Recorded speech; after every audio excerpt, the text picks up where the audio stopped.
अरे वाह राजेश, आज कितने दिनों बाद आप पिक्चर की टिकट लेकर आए हैं। चलो अच्छा है, इतने वक्त बाद ही सही, कम से कम आपने अपनी बीवी की खुशी के बारे में तो सोचा। पर ये क्या, आप 4 टिकट क्यों लेकर आए हैं? गरिमा अपने पति राजेश से कहती है। राजेश बोला, जरा धीरे बोलो गरिमा, तुम्हें पता तो है भाभी और माँ भी आई हुई है। अगर हम दोनों उनके बिना चलेंगे तो उन्हें बुरा नहीं लगेगा क्या? और तुम्हें तो पता है भैया भाभी की हर ख्वाहिश को पूरा करते थे। मुझे आज भी याद है, जब मैं हॉस्टल गया था तो जब भी मुझे पैसों की कमी होती तो भाभी भैया से पैसे लेकर मुझे भेजती थी ताकि मुझे पापा से डांट ना पड़े। गरिमा गुस्से में बोली, अगर तुम्हें तुम्हारी भाभी इतनी ही प्यारी थी तो मुझसे शादी क्यों की? कर लेते अपनी भाभी से ही शादी। वैसे भी तुम्हारा भाई तो अब रहा नहीं। कितनी मुश्किल से इन लोगों से पीछा छुड़ाकर मैं यहाँ आई थी, लेकिन ये लोग यहाँ भी आ गए। और वो तुम्हारी माँ दिन रात बस बड़ी बहू की माला जपती फिरती है। उनमें इतनी भी अक्ल नहीं कि जिस बहू के पास जाते हैं उसकी तारीफ करते हैं। अरे प्रेग्नेंट मैं हूँ, तुम्हारी माँ और भाभी नहीं। और तुम हो कि उन्हें फिल्म दिखाने ले जा रहे हो। मुझे नहीं जाना तुम्हारे साथ। इतना कहते हुए गरिमा अपने कमरे में चली गई। तभी राजेश की भाभी कुसुम वहाँ आई और बोली, भैया अब फिल्मों में मेरी कोई दिलचस्पी नहीं है। और एक बात कहूँ, ऐसी हालत में पत्नी को खुश रखने की जिम्मेदारी आपकी है। जाइए गरिमा को मना लीजिए। राजेश बोला, भाभी आप कितनी समझदार हैं, पर गरिमा ऐसी क्यों नहीं है? काश कि आपके वाले कुछ गुण गरिमा में भी होते। ना जाने बाबूजी को इसमें क्या दिखा था जो मेरा रिश्ता इसके साथ कर दिया। इतना कह राजेश गरिमा को मनाने चला गया। वहीं बैठी राजेश की माँ कमला जी बोली, बड़ी बहू, अगर राजेश बार बार छोटी बहू के सामने घुटने टेकेगा तो उसकी अक्ल कभी ठिकाने नहीं आएगी। छोटी है, यही कहते कहते 2 साल बीत गए, पर उसका व्यवहार तो और भी खराब होता जा रहा है। कुसुम बोली, माँ जी हमें कितने ही दिन यहाँ रहना है, फिर हमारी वजह से पति पत्नी के रिश्ते में कड़वाहट आए, ये भी तो अच्छा नहीं लगता। चलिए मैं रात के खाने की तैयारी करती हूँ। कमला जी बोली, तुम जेठानी हो, तुम ये सब काम क्यों करोगी, और ऊपर से उसके घर की मेहमान हो। कुसुम बोली, माँ जी धीरे बोली, कोई बात नहीं, मैं बस घर में शांति चाहती हूँ। इतना कहकर वो रसोई में चली गई और कुछ देर बाद राजेश और गरिमा फिल्म देखने चले गए। कुसुम ने रोटी बनाकर सबसे पहले अपनी सास को खिलाई तो कमला जी की आंखें भर आई। वे बोली, ना जाने भगवान ने तुम्हारे साथ इतना अन्याय क्यों किया। मेरे इतने समझदार बेटे रमेश को हमसे दूर ले गया। मुझे आज भी वो दिन याद है जब राजेश के लिए गरिमा को देखने तुम्हारे बाबूजी के साथ रमेश भी गया था। आते ही वो बोला था, माँ हमारा राजेश बहुत भोला है, पर लड़की तेज तर्रार है। लड़कियों पर टीका टिप्पणी करना अच्छा नहीं लगता, तो आपको जो सही लगे। कमला जी के पति सूरज बाबू बोले, अरे बेटा, माँ बाप की इकलौती बेटी है। सुना है विवाह के बहुत सालों बाद हुई थी, तो लगता है लाड़ प्यार में ऐसी हो गई होगी। जब हमारे परिवार में आएगी तो वो भी बड़ी बहू जैसी समझदार हो जाएगी। उसके पिता ने बड़ी मिन्नतें की थी। अब तुम ही बताओ मैं उनसे क्या कहता। मुझसे मना नहीं किया गया। पहले सभी की रजामंदी हुई, फिर राजेश और गरिमा की शादी हुई। शादी के तुरंत बाद ही वो लोग घूमने के लिए चले गए और इधर रमेश की छुट्टी खत्म हुई तो वो अपनी ड्यूटी पर श्रीनगर चला गया। कुसुम पूरे घर की जिम्मेदारी संभाल रही थी। इसका फायदा गरिमा ने खूब उठाया। हर बात पर वो कहती, मुझे ये नहीं आता, मैंने कभी ये काम किया ही नहीं है। यही कहकर गरिमा अपने कामों से बचती रही।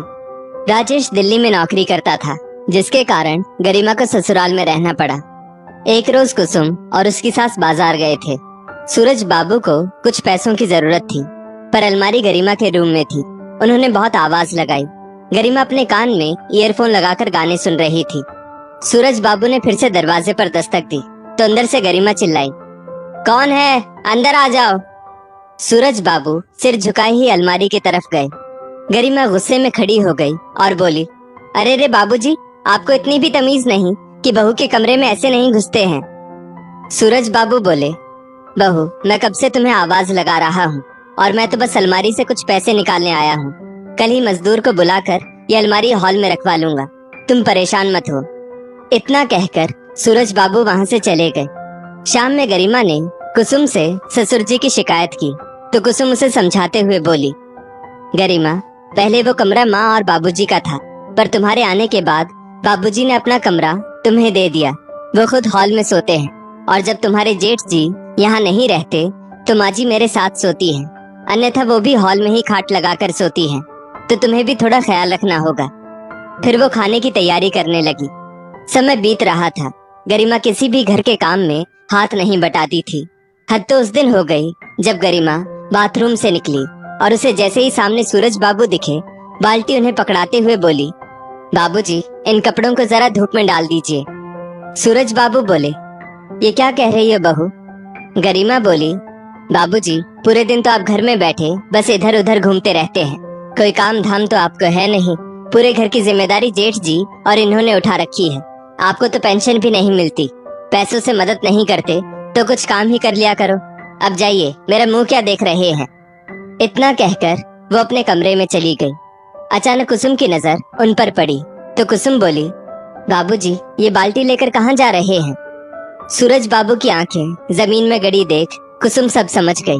उसने तुरंत उनके हाथों से बाल्टी ली और बोली, आप जाकर आराम कीजिए, मैं ये काम कर दूंगी। कपड़े डालकर कुसुम गरिमा के पास गई और बोली, ये तुमने बाबूजी के साथ अच्छा नहीं किया, वो हमारे पिता समान है, उनके साथ ऐसा अभद्र व्यवहार तुम्हें शोभा नहीं देता। गरिमा बोली, अरे भाभी, मेरे घर में मेरे पापा मेरा सारा काम कर देते थे, तो क्या हुआ अगर उन्होंने मेरे कपड़े धूप में डाल दिए? कुसुम ने मन ही मन सोचा, इसे समझाने का कोई फायदा नहीं है। दिन ब दिन गरिमा का व्यवहार सबके लिए खराब होता जा रहा था। एक सुबह फोन की घंटी बजी। सूरज बाबू ने फोन उठाया तो दूसरी तरफ से किसी ने कहा, बहुत दुख के साथ हमें सूचित करना पड़ रहा है कि आपका बेटा वीर गति को प्राप्त हुआ। इतना सुनते ही सूरज बाबू मानो पत्थर के हो गए। दूसरी तरफ से हेलो हेलो की आवाज आ रही थी, परंतु सूरज बाबू कुछ जवाब नहीं दे पाए। गरिमा ने झट से उनके हाथों से फोन लिया और रोने चिल्लाने लगी, हाय हाय भाभी, आपकी तो पूरी दुनिया ही लुट गई, जेठ जी हमें अकेला छोड़ गए। और वो विलाप करने लगी। देखते ही देखते पल भर में कुसुम की पूरी दुनिया उजड़ गई। रो रो कर कुसुम का बुरा हाल था। घर में रिश्तेदारों की भीड़ लगी थी। सूरज बाबू गरिमा से बोले, राजेश को खबर भिजवा दो। गरिमा बोली, बाबूजी, उन्होंने तो इस महीने की पूरी छुट्टी ले ली है, तो उनको तो छुट्टी भी नहीं मिलेगी, और जब आप हैं ही तो उनकी क्या जरूरत है? सूरज बाबू बोले, हे ईश्वर, इस औरत को जब बना रहे थे तो इसके सीने में हृदय दिया था कि नहीं? जो चला गया वो उसका बड़ा भाई है। अरे कम से कम आखिरी दर्शन तो कर लेगा।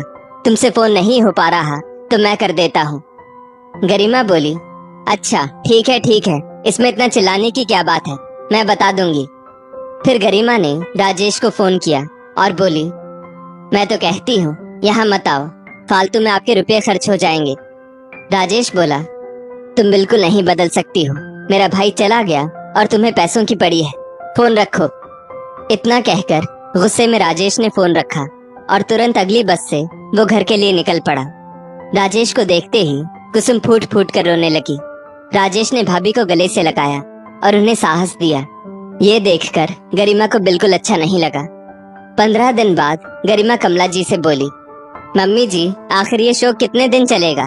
मैं घर के काम नहीं कर सकती, भाभी को कहिए अपनी जिम्मेदारी संभाले।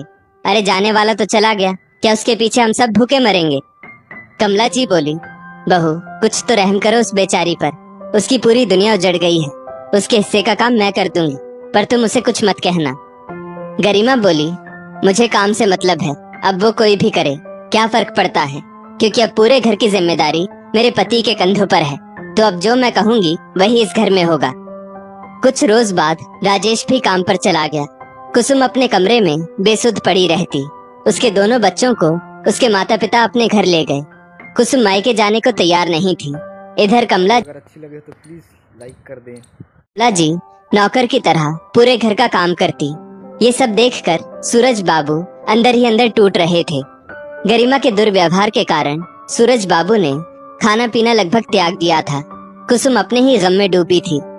एक रोज गरिमा कमला जी से बोली, मम्मी जी, मेरे कपड़े छत पर सूख चुके हैं, ले आइए। कमला जी लंगड़ाते हुए छत पर जा रही थी कि तभी सूरज बाबू बोले, ठहरो कमला, मैं ले आता हूँ। इतना कहकर वो छत पर चले गए।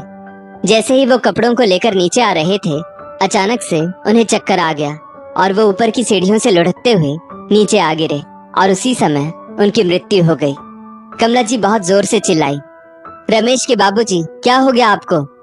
विलाप की आवाज कुसुम ने जब सुनी और कमरे से निकल कर आई, अपने ससुर को मृत देख वो बोली, बाबूजी ऐसा मत कीजिए, एक तो पहले ही मैं अकेली हो गई, अब आप भी मुझे अनाथ करके मत जाइए। वहीं खड़ी गरिमा अपने कपड़ों को हाथ में लेकर बुदबुदा रही थी। हे भगवान, सारे कपड़े गंदे हो गए, अब फिर से इन्हें। उसने राजेश को फोन किया और सारी जानकारी दी।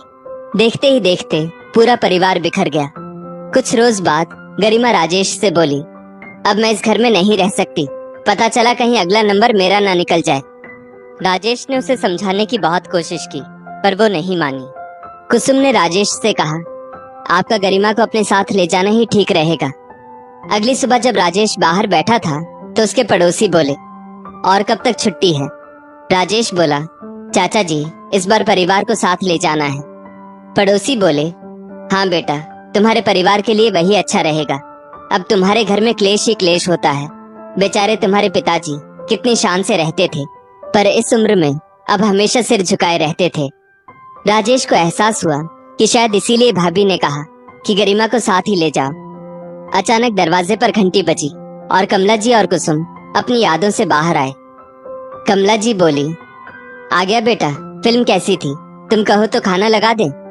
गरिमा बोली, देखो तो जरा, मम्मी जी को इस उम्र में भी फिल्म के बारे में जानना है। मुझे नहीं खाना ये बेस्वाद खाना, मैं अपने कमरे में आराम करने जा रही हूँ। गरिमा अपने कमरे में चली गई। कमला जी बोली, बेटा अगर तुम्हें खाना नहीं खाना था तो बता देते, बेचारी बड़ी बहू क्यों इतनी गर्मी में रसोई में पसीना बहा रही थी। राजेश बोला, माँ तुम तो जानती हो इस अवस्था में कब क्या मन कर जाता है कोई नहीं जानता। गरिमा ने जिद की कि मुझे बाहर खाना है तो मैंने खिला दिया। आप भी ना छोटी छोटी बातों पर सुनाने लगती है। आप लोग खा लो, मैं आराम करने जा रहा हूँ। बहू तक तो ठीक था, पर बेटे का ऐसा रूखा व्यवहार कमला जी को कतई मंजूर नहीं था, क्योंकि इसी व्यवहार के कारण उन्होंने बहुत कुछ गंवा दिया था, पर अब उनमें और कुछ गंवाने की हिम्मत नहीं थी। खाने के बाद कमरे में कुसुम कमला जी के पैर दबा रही थी। कमला जी कुछ चिंता में डूबी हुई थी तो कुसुम बोली, माँ जी क्या सोच रही है? वो बोली, बहू अब तक गरिमा बहू के व्यवहार को बहुत बर्दाश्त किया। तुम जानती हो उसकी वजह से तुम्हारे ससुर जी की क्या हालत हुई थी। मैं यहाँ आना नहीं चाहती थी, परंतु तुमने कहा कि खुशखबरी मिली है तो ये हमारा फर्ज है। अब मुझसे वही सब नहीं सुना जाएगा। मैं कहती हूँ कल ही यहाँ से वापस चलो। कुसुम बोली, मम्मी जी वो नासमझ है, परिवार से बढ़कर कुछ नहीं होता है। अच्छे बुरे वक्त में परिवार वाले ही साथ देते हैं। जिस दिन उसे ये एहसास हो जाएगा, देखिएगा वो हम सबसे एक जैसा प्यार करेगी। कमला जी बोली, ना जाने वो दिन कब आएगा। इतना कहकर वो सो गई और कुसुम भी उनके बगल में सो गई। 15 दिन बाद गरिमा शॉपिंग के लिए गई थी। इधर राजेश जब दफ्तर से लौट कर आया, उसके सिर में बहुत दर्द हो रहा था। कमला जी बोली, बेटा मैं तुम्हारा सिर दबा देती, पर गठिया की वजह से मेरी उंगलियां काम नहीं करती हैं। ऐसा करो भाभी से बोलो, वो तुम्हारा सिर दबा देगी। कुसुम बोली, हाँ हाँ देवर जी आइए, बैठिए, मैं आपका सिर दबा देती हूँ। मैं अपने भाई का सिर भी ऐसे ही दबाती थी। अभी 5 मिनट भी नहीं हुए होंगे कि गरिमा भी घर आ गई। कुसुम और राजेश को देखकर वो बोली, अरे सिर ही क्यों, मैं तो कहती हूँ कमरे में चले जाओ। हद होती है बेशर्मी की। बेटा भाभी के साथ गुलछर्रे उड़ा रहा है और माँ वहाँ बैठी मुस्कुरा रही है। अरे मर्दों का तो समझ में आता है, पर भाभी आपने क्या अपनी शर्म हया बेच दी है? जब देखो तब किसी न किसी बहाने मेरे पति से चिपकी रहती है। गरिमा की बात सुनते ही कुसुम रोते हुए अपने कमरे में चली गई। कमला जी उठी और एक जोर का थप्पड़ गरिमा को लगाते हुए बोली, बेशर्म औरत, तुम्हारी खुद की नीयत खराब है और तुम उस देवी जैसी औरत पर उंगली उठा रही हो। अरे वो तो तुम्हारे पति को अपने भाई समान मानती है, तुम्हें अपने ही पति पर भरोसा नहीं है। तुम दूसरों से क्या उम्मीद करती हो? मैंने कहा था उससे कि तुम उसके प्यार और सम्मान के लायक नहीं हो, पर वो है कि तुम्हें अपनी छोटी बहन समझती रही। तुम दोनों किसी चीज के लायक नहीं हो। राजेश बोला, माँ आप इसके साथ साथ मुझे भी समेट लेती है, मेरी क्या गलती है? कमला जी ने बेटे को भी एक थप्पड़ जड़ दिया और बोली, माँ के सामने तो तुम खूब अकड़ते हो, बीवी के सामने आते ही चूहे बन जाते हो। अगर तुम सही होते तो तुम्हारी नकचड़ी बीवी आज तुम्हारी भाभी और तुम्हारी माँ से इस तरह बात नहीं करती। तुम्हारे बाबूजी की मृत्यु का कारण भी तुम्हारी पत्नी है। इसके दुर्व्यवहार के कारण उनकी वो दशा हुई थी। वारे मेरे बेटे, तुमने तो हमारी इज्जत बढ़ा दी। एक बेटा लायक था जो देश पर अपनी जान न्यौछावर कर गया, और एक तुम हो जो बस अपनी बीवी के तलवे चाटता है। छी छी। इतना कहकर कमला जी कुसुम के पास चली गई। गरिमा राजेश से बोली, देखा, मैं कहती थी ना, ये बुढ़िया जैसी दिखती है वैसी है नहीं। आप कहो तो मैं इसे एक बार में चुप करा दूं। राजेश चुपचाप सुनता रहा। गरिमा उसके परिवार के बारे में अनाप शनाप बोलती रही। एकाएक राजेश ने उसे जोर का थप्पड़ लगा दिया। गरिमा बोली, तुम्हारी इतनी हिम्मत कि तुमने मुझ पर हाथ उठाया। राजेश ने उसे एक और थप्पड़ जड़ा और बोला, अगर तुम मेरे बच्चे की माँ नहीं बनने वाली होती तो मैं तुम्हारा गला दबा देता। तुमने मेरे स्वर्ग जैसे घर को नर्क बना दिया। अच्छा होता अगर भैया की जगह मैं इस दुनिया से चला जाता। कम से कम अपने माँ बाप के आंसुओं का कारण तो नहीं बनता। अब तुम्हारे साथ मैं एक पल भी नहीं रह सकता। चलो मेरे साथ। वो गरिमा को कमरे में ले गया, उसके सारे सामान को बैग में डाला, फिर उसके मायके फोन करके बोला, अभी के अभी आकर अपनी बेटी को मेरे घर से ले जाइए, और जब तक इसे बड़ों का आदर करना ना आए मेरे घर मत लाइएगा। देवर की बातें सुनकर कुसुम कमला जी से बोली, माँ जी, आप देवर जी को समझाइए, ऐसा ना करे। कमला जी बोली, बहू, अब बहुत हुआ।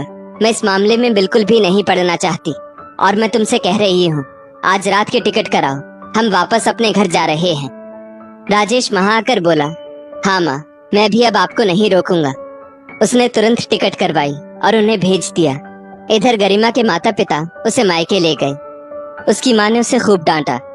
हमने तुम्हें प्यार दिया पर तुमने उसका गलत फायदा उठाया। उस घर में तुम्हें इतनी इज्जत मिली पर तुमने बसे बसाए परिवार को उजाड़ दिया। बेचारी तुम्हारी जेठानी जो तुम्हें बहन सा स्नेह देती है, तुमने उस पर भी लांछन लगाया। छी, मुझे तो तुम्हें अपनी बेटी कहने में भी शर्म आ रही है। वक्त बीत रहा था।